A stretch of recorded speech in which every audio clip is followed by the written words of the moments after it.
Alhamdulillah wa syukrulillah wassalatu wassalamu ala rasulillah wa ala alihi wa ashabihi ajma'in. Para jemaah yang berbahagia, alhamdulillah kita dapat beribadah dengan baik dan kita sampai lagi pada waktu kesempatan yang kita gunakan, yang kita akan gunakan untuk melanjutkan pengajian kita. Dan malam ini insyaallah kita memasuki mulai pada ayat yang 103 dari surah Al-An'am. A'udzu billahi minasy syaithanir rajim. Bismillahirrahmanirrahim. La tudrikuhul absar wa huwa yudrikul absar wa huwal latiful khabir. Di ayat yang kita baca ini bertemulah kita dengan pernyataan Allah Subhanahu wa taala tentang tidak mungkinnya Allah itu bisa dilihat oleh mata kepala manusia. Dalam artian itu ukuran dunia. Sehingga kapasitas mata kita di dunia itu tidak sanggup untuk melihat Allah.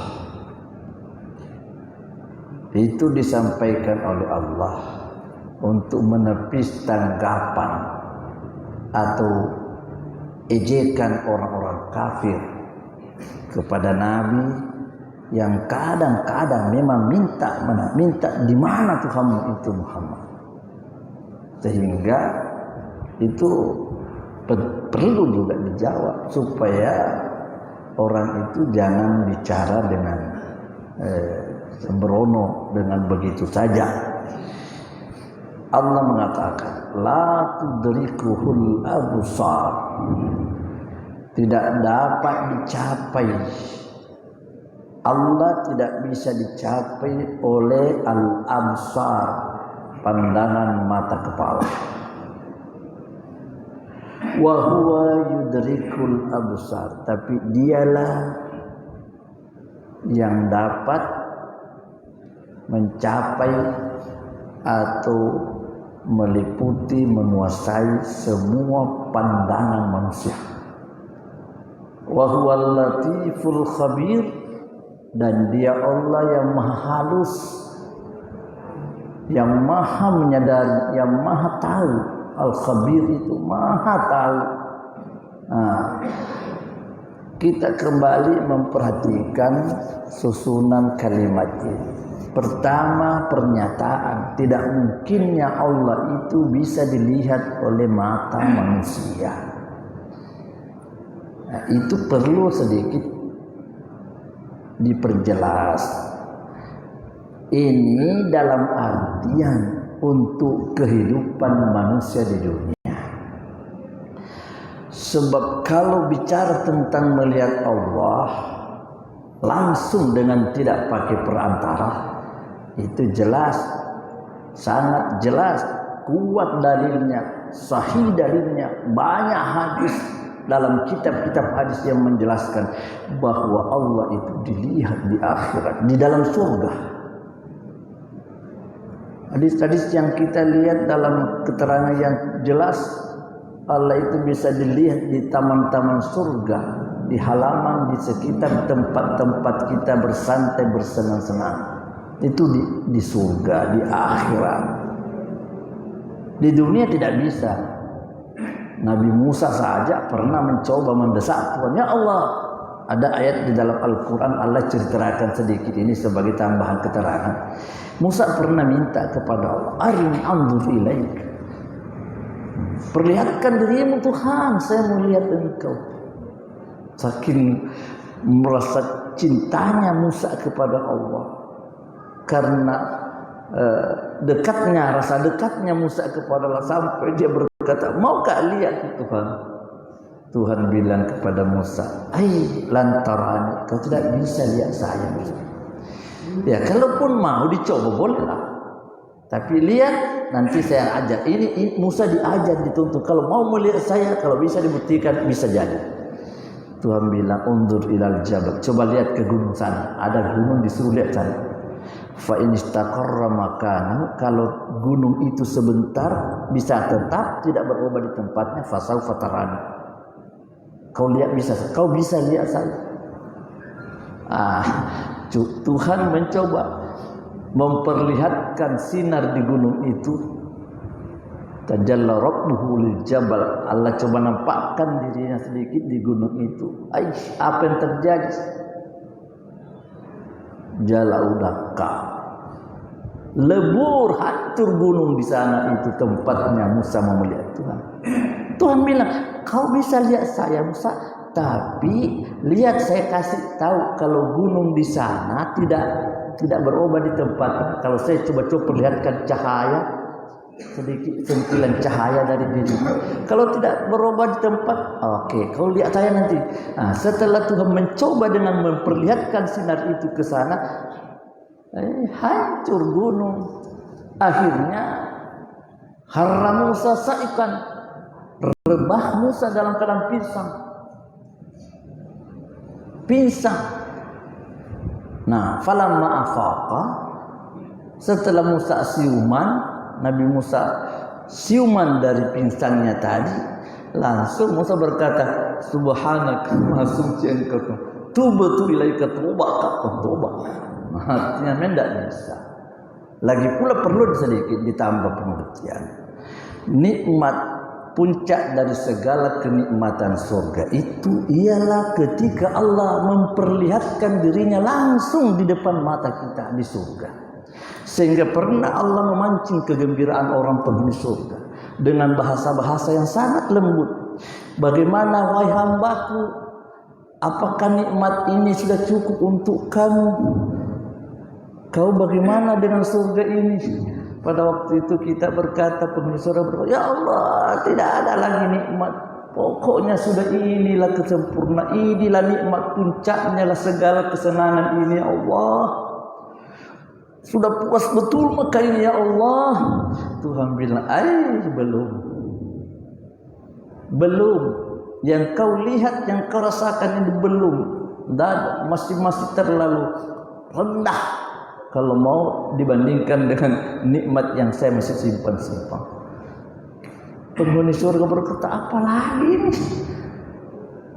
Nikmat apa lagi yang kita cari setelah ini, dengan surga, dengan keindahannya, dengan suasananya, dengan iklim apa, macam-macam nikmat itu. Terus Tuhan bilang, ini belum seberapa. Ternyata Allah memperlihatkan dirinya betul-betul.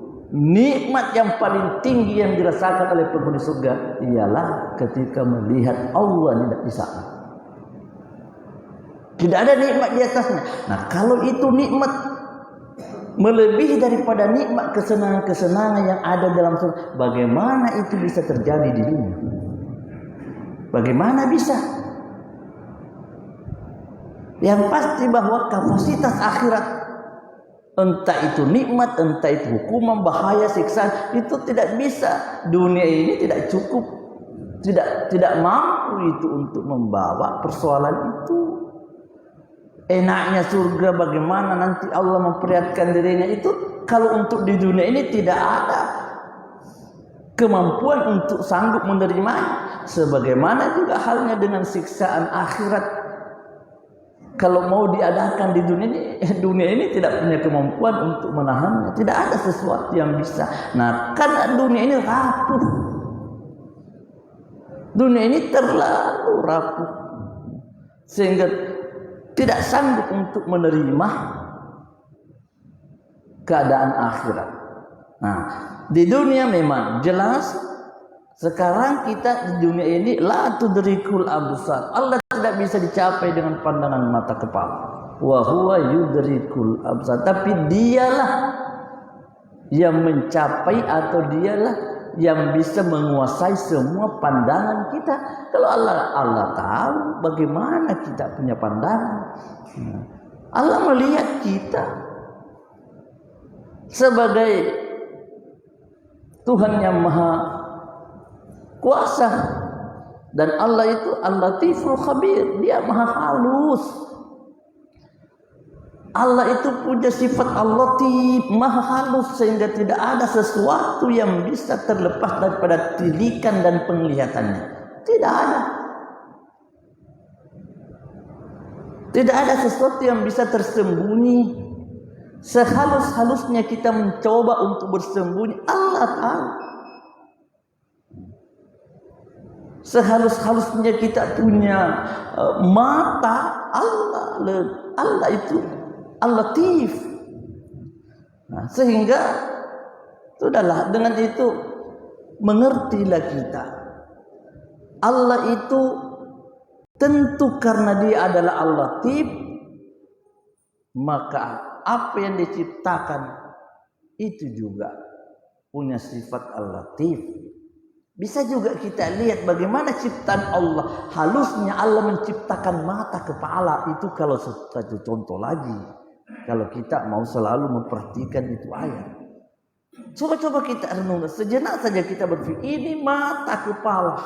Yang ukurannya cuma beberapa senti. Yang sempitnya sekian ini. Bandingkan bagaimana rahasia kehalusan ciptaan Allah. Sampai bisa melihat dunia yang seluas ini.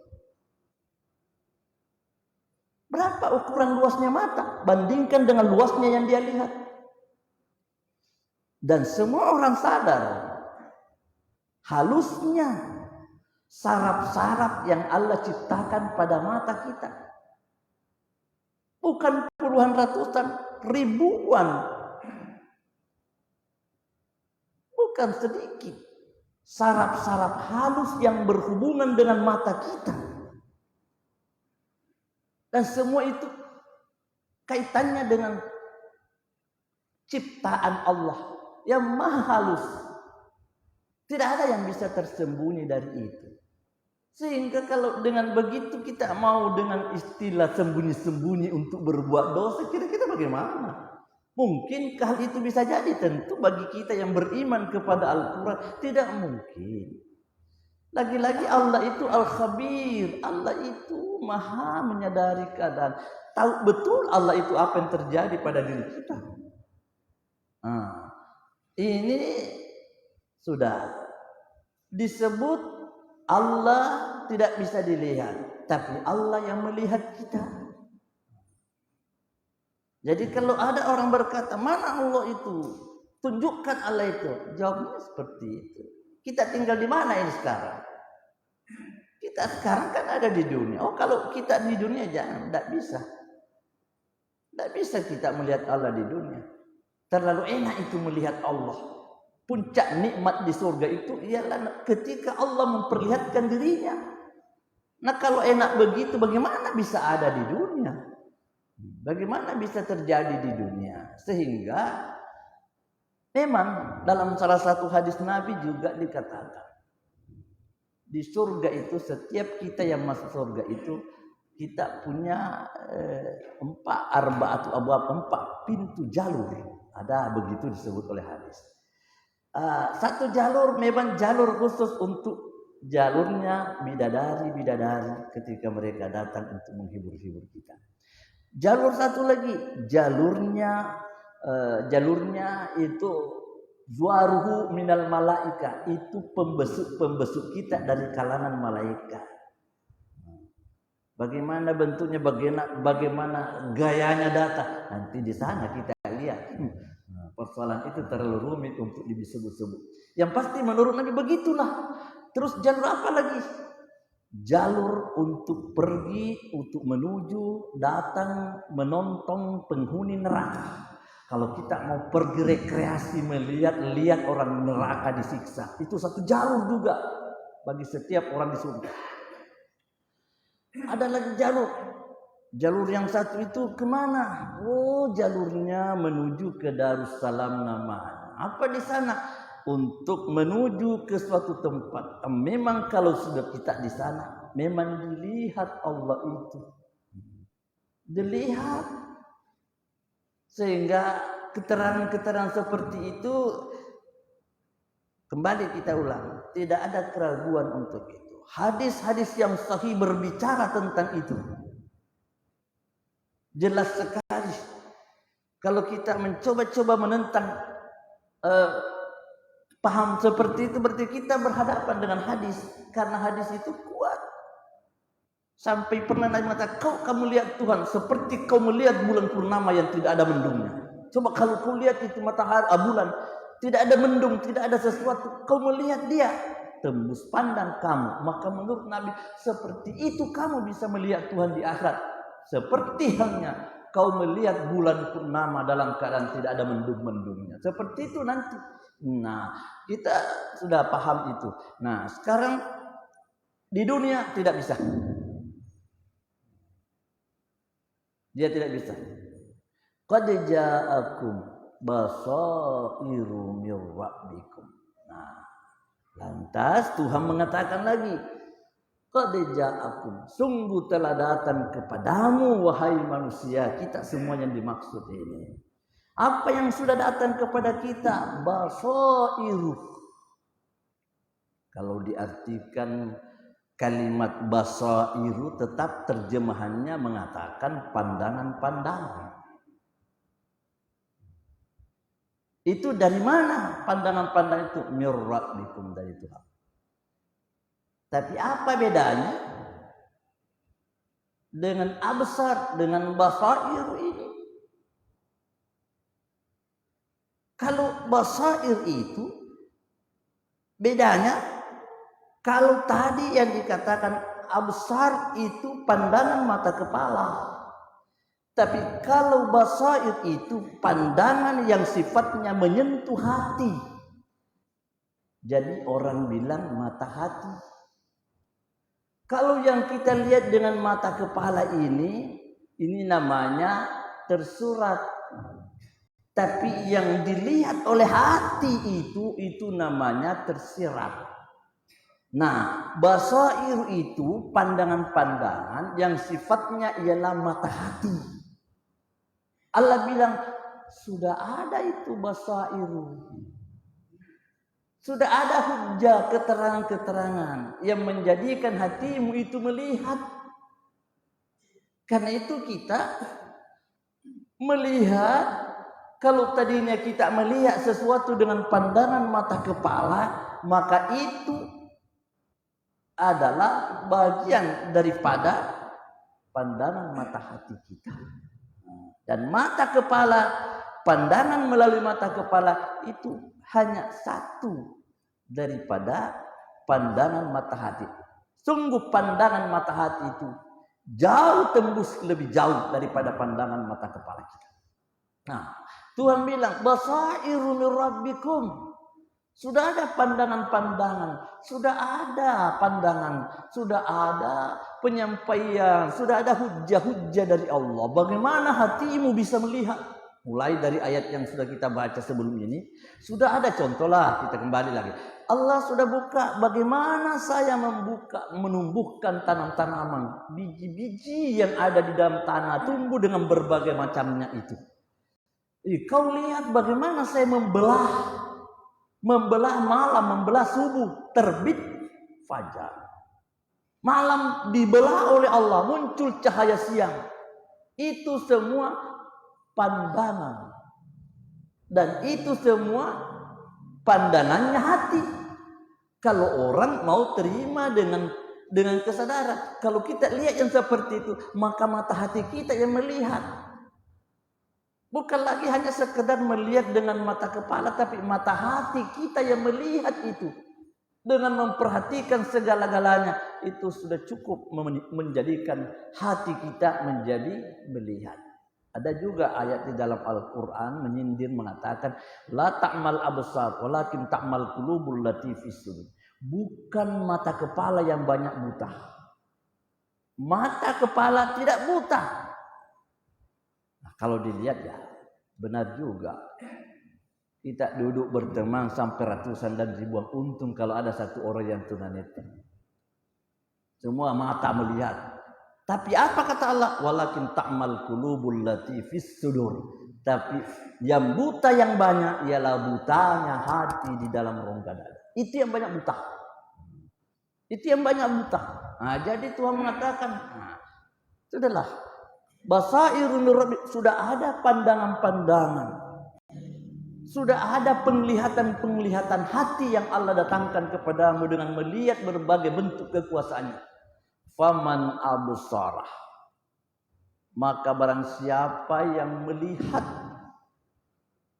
artinya siapa yang hatinya betul-betul dapat melihat, jujur dia pada dirinya, hati tembus melihat kekuasaan dan kebesaran, sehingga yang dia lihat betul-betul terserap oleh hati, masuk. Itu namanya absarah. Kalau orang melihat, jujur melihat, memandang segala-galanya dengan mengingat kepada Allah, fali nafsi, maka itu untuk kebaikan dirinya, keuntungan diri. Kita kalau memang mau mulai, keuntungannya jelas kembali pada diri kita, karena kita akan sadar kalau mata hati kita itu terbuka, namanya sudah absar, pasti kita akan aman, karena tidak mungkin lagi kita mau melakukan yang merusak diri. Tidak mungkin lagi kita mau melakukan sesuatu yang merugikan diri dan merugikan orang lain, karena kita sudah melihat. Hati sudah bisa melihat. Tapi sebaliknya, waman amiyah, tapi siapa yang membuta? Membuta, amiyah itu membuta. Apa maksudnya membuta? Inilah dipahami di sini, membuta, buta hati itu. Karena bukan buta kepala dalam arti tidak melihat alam ini, tapi memang hatinya yang tidak melihat. Apa buktinya bahwa hati yang tidak melihat? Tidak mau menyembah kepada Allah, tidak mau taat kepada Allah, tidak mau sadar kepada agama. Itu hati yang buta. Itu amiyah. Tuhan bilang, kalau mau membuta hatimu, fa'alaiha, maka atas kecelakaannya. Itu kerugiannya pada diri kita. Lalu bagaimana kata Allah terhadap Nabi? Wa ma anta alaihim bihafiz.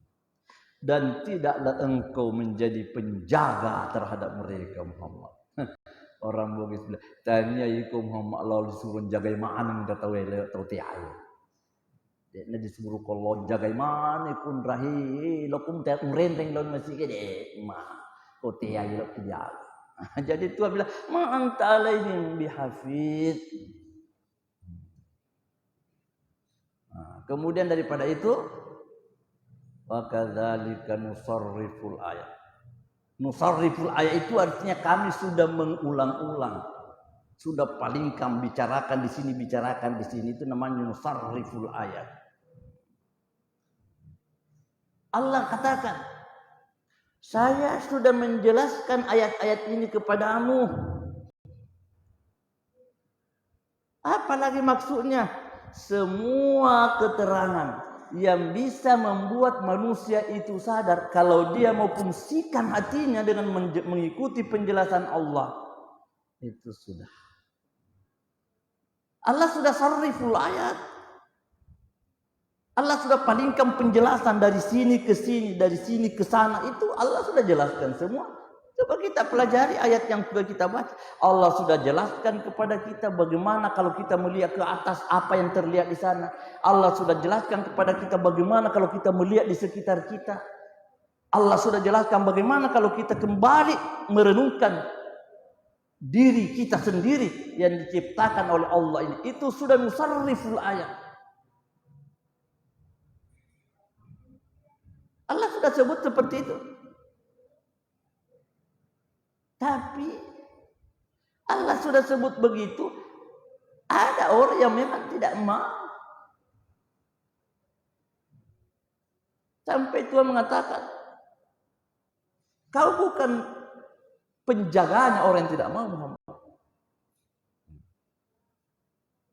Juga Nabi dikasih tahu, ma'antalan juga kau itu bukan menjadi orang yang mengurusi mereka untuk menjadi penolong pelindungnya. Oh, tidak begitu Nabi. Nabi bukan disuruh oleh Allah untuk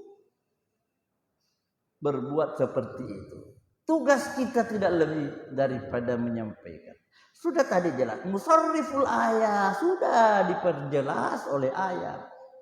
Al-Quran itu sudah merinci semua persoalan, sudah detail memang, sudah tidak ada sesuatu di atas, di bawah, kiri, kanan kita sudah ditunjukkan oleh Allah.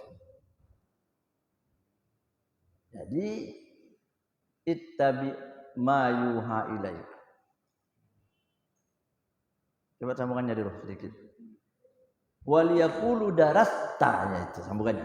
Waliyaqulu darasta. Tuhan bilang supaya orang kafir tadi dia berkata darasta, kau sendiri yang membaca itu ayat, kau sendiri yang mempelajari itu, kau sendiri pernah belajar Muhammad. Kenapa yang dimaksud oleh aku darasta walinubayyinahu liqaumi ya'lamun, dan supaya kami terangkan dia kepada kaum yang mau mengetahui. Ini lagi Tuhan bilang, Muhammad, sudah kami ulang penjelasan Al-Quran, sudah jelas. Nah, orang-orang yang tidak menerima kebenaran itu, Tuhan bilang, liyaqulu darasta. Dia berkata, darasta, kau pernah belajar Muhammad. Nah, dalam sejarah yang banyak diungkap-ungkap itu, Nabi dituduh pernah belajar kepada budak Romawi yang tinggal di Makkah, yang kebetulan dia adalah tukang besi pembikin pedang. Itu paling banyak disebut dalam sejarahnya. Orang menuduh, Nabi dituduh, apa kau Muhammad? Kau diajar oleh orang-orang Romawi yang tinggal di Mekah, yang kebetulan kerjanya itu adalah membikin pedang dan itu adalah budak. Bayangkan penghinaannya kepada Nabi. Jadi dia sampai begitu. Dia sampai menuduh Nabi darasta. Kau pernah belajar dan yang ajar kamu itu budak.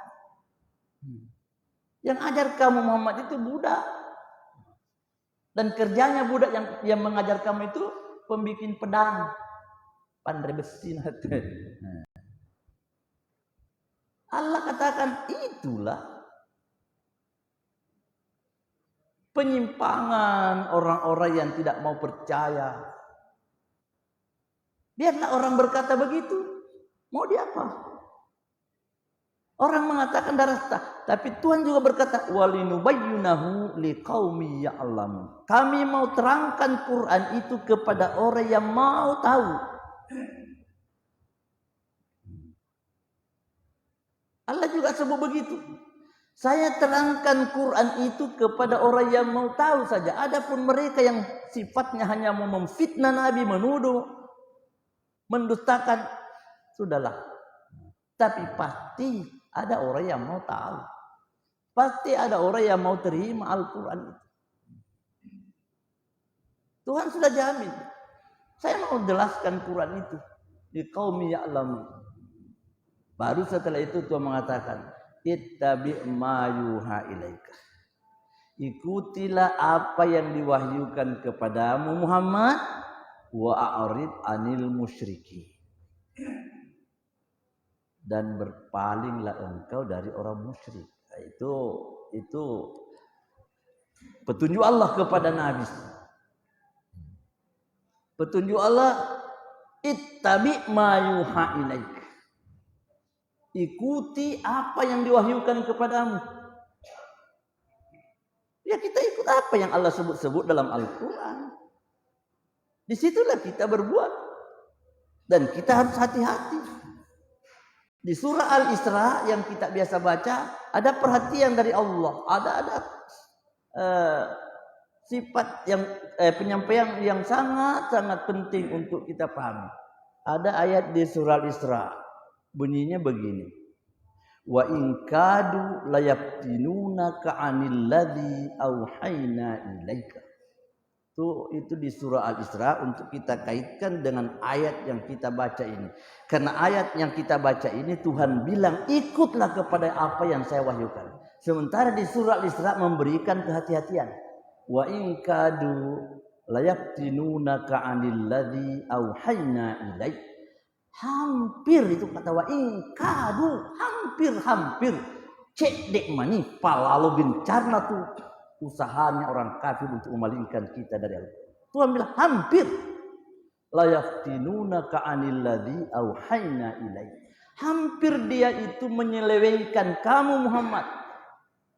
Memalingkan kita daripada Al-Qur'an yang kami wahyukan kepada Muhammad. Terus apa usaha mereka Muhammad untuk memalingkan kamu dengan Al-Quran? Litaftari alaina ghairah. Supaya kau mengada-adakan. Supaya kau membikin-bikin sesuatu yang bukan petunjuk Quran. Itu usahanya orang kafir. Supaya kamu Muhammad mengada-adakan sesuatu ghairahu, bukan Quran lagi. Sehingga nanti Quran itu disoroti, dianggap tidak penting, dianggap tidak perlu, dianggap biasa-biasa. Kalau sudah begitu, Allah katakan di surah Al-Isra itu mengatakan wa idzal lattakhaduka khalila. Pada saat yang sama, di waktu yang seperti itu, lattakhaduka khalila, niscaya mereka sudah menjadikan kamu sebagai teman. Sudah.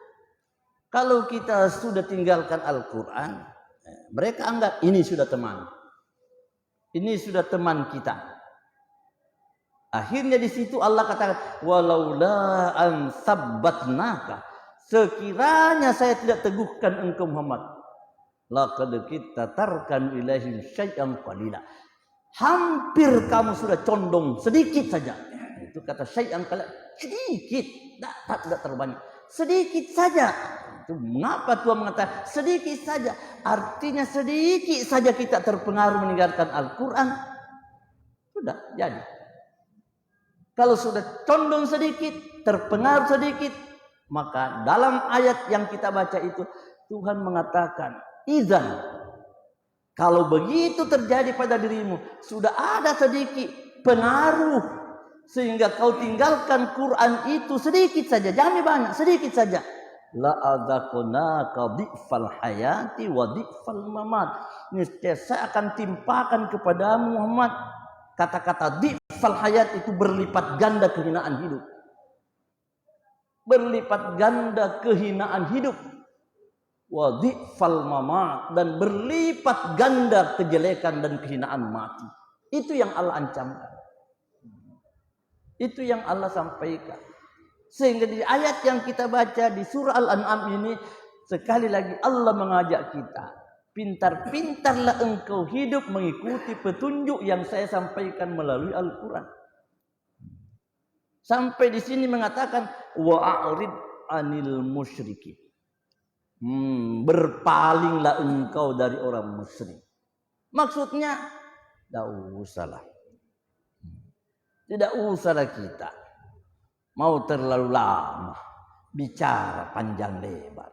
Kalau jelas orang itu sudah musyrik menurut penilaian agama, kalau jelas dalam agama sudah ternilai sebagai orang musyrik, sudah Tuhan bilang tinggal. Tak usah nih kamu habis waktu untuk bersama dengan mereka, sehingga kita pada ujung-ujungnya juga kita tinggalkan petunjuk yang Allah sudah sampaikan kepada mereka. Nah, lalu kemudian bagaimana? Kenapa mereka sampai seperti itu? Allah juga katakan, walau sya'allahu ma asyraku. Kalau andai kata Allah mau, sekiranya Allah mau, ma asyraku, mereka tidak jadi musyrik itu. Jadi maksudnya bagaimana? Jadi maksudnya apakah Allah membiarkan orang jadi musyrik? Bukan, Allah melarang. Tapi sekiranya Allah mau, dia tidak jadi musyrik. Andai kata Allah hanya mau dengan semata-mata kita jadi beriman. Kenapa Allah mengatakan walau sya Allah? Allah sudah berkata begitu karena alat. Nah, perlu diingat karena alat pemberian yang Allah kepada kita yang sudah ada pada diri kita untuk kita gunakan berpikir, memikirkan, melihat, mempelajari yang benar, yang salah. Nah, sudah cukup. Allah sudah kasih alat berpikir sudah cukup. Modal lahir ke dunia sudah cukup. Kita dikasih fitrah. Hati kita datang ke dunia sudah cukup membawa dasar untuk beriman kepada Allah. Akal, pikiran. Lagi-lagi dengan Quran lagi yang namanya petunjuk dari Allah. Kalau mau digunakan pikiran dengan pikiran yang baik, yang benar, perasaan hati nurani mau digunakan dengan benar, sudah kalau dilihat tidak perlu lagi orang dipaksa untuk beriman. Itu maksudnya. Tidak perlu lagi Allah paksa kita untuk beriman karena dorongan untuk kita menjadi beriman, peralatan yang ada pada diri kita itu sudah cukup. Petunjuk yang ada di dalam Al-Quran itu cukup untuk membuat kita jadi sadar, jadi beriman. Jadi Allah mengatakan tidak perlu lagi saya mau untuk memaksa-maksa dia. Makanya Allah bilang walau sya'allahu ma asyraku. Andai kata Allah mau, artinya kalau hanya kekuasaan Allah mau dijalankan dalam arti semua harus jadi beriman, bisa saja. Tapi kenapa Allah tidak memaksa kita? Kenapa Allah tidak bawa kita jadi beriman semua? Karena sudah cukup pilihan. Allah kasih pilihan kepada kita. Dengan menggunakan pilihan atau menyalahgunakan peralatan-peralatan yang Allah berikan pada kita. Disitulah Allah menghukum kita dia. Menyalahgunakan pikiran. Menyalahgunakan hati nurani. Menyalahgunakan, merusak fitrah. Merusak modal dasar yang kita bawa lahir ke dunia, kita nodai itu, di situ Allah menghukum kita. Jadi bukan Allah tidak sanggup menjadikan kita beriman, bukan. Jangan dipahami dengan keliru seolah-olah Allah itu membiarkan kita jadi kafir sehingga seolah-olah kita disuruh saja jadi kafir. Tidak. Tuhan sudah cukup dengan keterangan-keterangan yang banyak kita baca dalam agama kita. Bahwa Allah sudah cukup memberikan petunjuk itu. Allah kasih jalan pilihan. Karena dalam Quran wahadainahun najdain, saya kasih dua pilihan. Mau jadi apa manusia? Setelah Allah kasih petunjuk begitu macam, begitu jelas, Allah dalam ayat yang lain mengatakan man syaa'a falyu'min wa man syaa'a falyakfur. Siapa yang mau silakan beriman, siapa yang mau silakan jadi kafir. Itu begitu Allah kata. Setelah Allah jelaskan semua, Allah bilang pilih, mau pilih yang mana? Mau beriman? Beriman. Jadi Allah bukan tidak kuasa. Allah hanya memancing kita untuk sadar dan memberikan alat pikiran yang sehat. Itulah sebabnya dalam Al-Quran surah Ar-Rum umpamanya itu yang kita biasa baca, itu dikatakan fa'aqim wajhaka lid-dini hanifa. Tegakkan, hadapkan wajahmu. Kalau sebut wajah itu sudah diri. Hadapkan wajahmu artinya hadapkan dirimu, karena kalau sudah menghadap wajah kita pasti diri ikut terbawa. Allah kata, hadapkan wajahmu lid-dini hanifa, kepada agama yang hanif.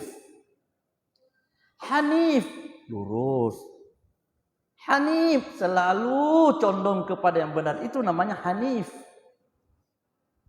Terpancing kepada yang benar. Selalu mau dengan yang benar. Itu namanya hanif. Dan Tuhan berkata di surah itu, di ayat itu fitrat Allah. Itulah fitrah Allah. Agama itu fitrah Allah. Ciptaan Allah. Allati fataran nasa 'alaiha, yang Allah ciptakan manusia cocok dengan agama itu. Allah ciptakan manusia itu alaiha, sesuai dengan agamanya itu. Sehingga hati bersih, wahyu bersih, ketemu bersih dengan bersih, maka tidak lepas daripada nurun ala nur, cahaya di atas cahaya.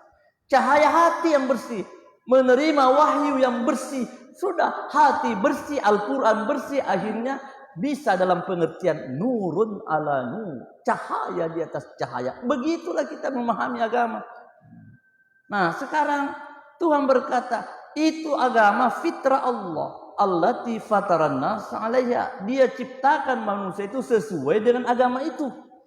Lalu di situ Allah mengatakan la tabdila li khalqillah. Tidak ada perubahan bagi ciptaan Allah. Apa maksudnya? Tidak pernah bisa berubah. Tidak pernah ada hati nurani fitrah manusia yang lahir yang tidak sesuai dengan Al-Quran. Kalau ada orang menyimpang itu pengaruh milieu, pengaruh pergaulan banyak, pengaruh kehidupan.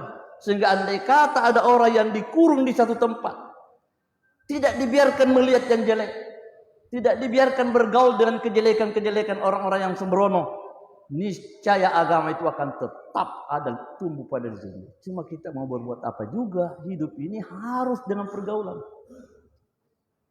Yang jelas kita sudah dibekali.